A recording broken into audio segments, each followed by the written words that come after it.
It's another Earth Science video. It's another video about climate. This is Norris Teaches Science. I am Mr. Norris, and today we're going to talk about climate classification. So by the end of this video, you should be able to say to yourself, I can discuss the different climate classifications around the world. So one of the most widely used climate classification system is the Köppen climate classification system. And this uses mean monthly and annual values of temperature and precipitation. Mean is like saying average. Remember, climate is an average. There's 5 principal groups in this system: humid tropical, humid mid-latitude, dry, highland, and polar. So we're going to talk about all 5 principal, but each group has little subdivisions in there too. So the humid, oh, humid tropical climate, one, there's no winters.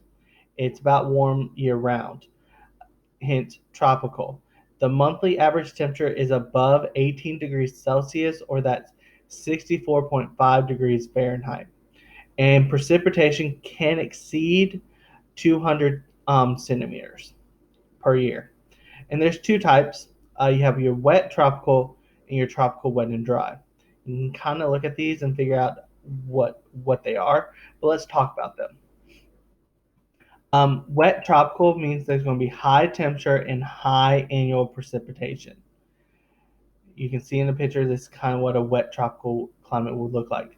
A tropical wet and dry have high temperatures and high annual precipitation. But the thing is, they also get periods where there's low precipitation. So like a wet season and a dry season.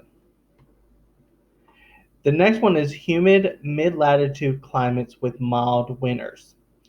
So mild winters with these have mild winters with an average temperature in the coldest month that is below 18 degrees Celsius, which is 64.4 degrees Fahrenheit, but it's above -3 degrees Celsius, which is 26.6 degrees Fahrenheit.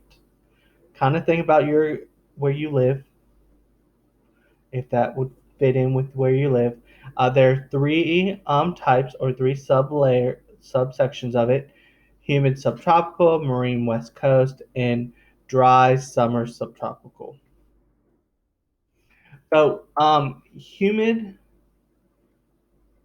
subtropical is between 25 and 40 degrees latitude, and it's usually on the eastern side of the continent. And the summers are hot and sultry. So if you've watched some of my videos, you already know that I live in North Carolina and I teach in North Carolina.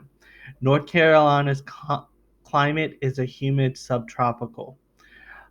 Now, if you don't live in North Carolina or in the East Coast near North Carolina, you could be one of the other ones that we're going to talk about in here. A marine West Coast is between 40 degrees and 65 degrees, either north or south latitude. It's near a coastal area. Their summers are cool, and you're thinking about like northern California to southern Alaska. And then dry summer subtropicals are between 30 degrees and 65 degrees latitude with strong winter rainfalls. And this is usually only found in California. Then you have humid mid-latitudes with severe winters. These severe winters have an average temperature that in the coldest month is below -3 degrees Celsius or 26.6 degrees Fahrenheit. All right. There are 2 types: humid continental and subarctic. So humid continental climates, they're not in the southern hemisphere, mainly because most of the land masses don't even exist where it would have to be. They're between 40 and 50 degrees north latitude. Winters are very severe with snowstorms. Summers are warm. They get a great amount of precipitation. You can kind of see on here, if you live in this bluish area, you're probably going to have the humid continental climate. Subarctic winters are long and bitterly cold. Summers are warm and very short. Have a great annual temperature range in the United States. You're thinking Alaska, Canada, and North America.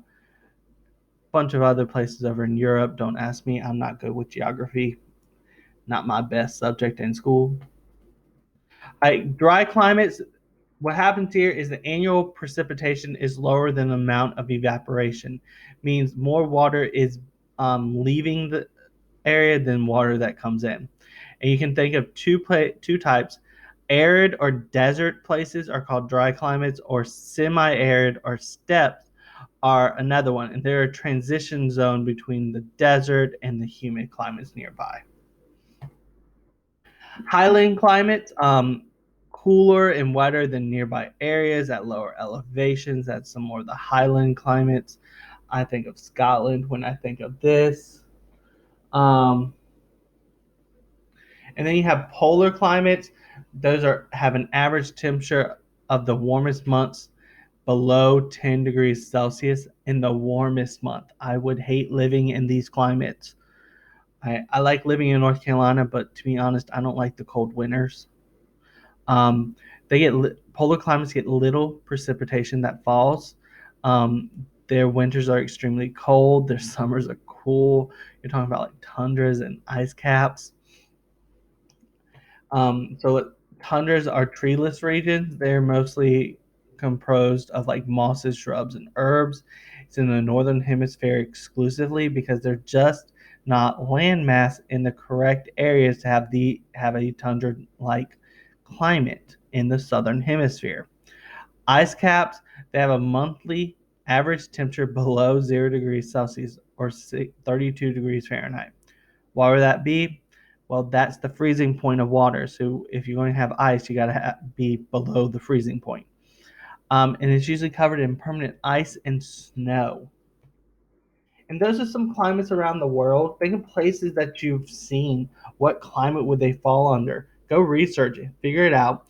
Good to know the climate, especially if you want to make it go on a vacation. And hope you learned something today. And I'm Miss Norris, and I'm out for this video.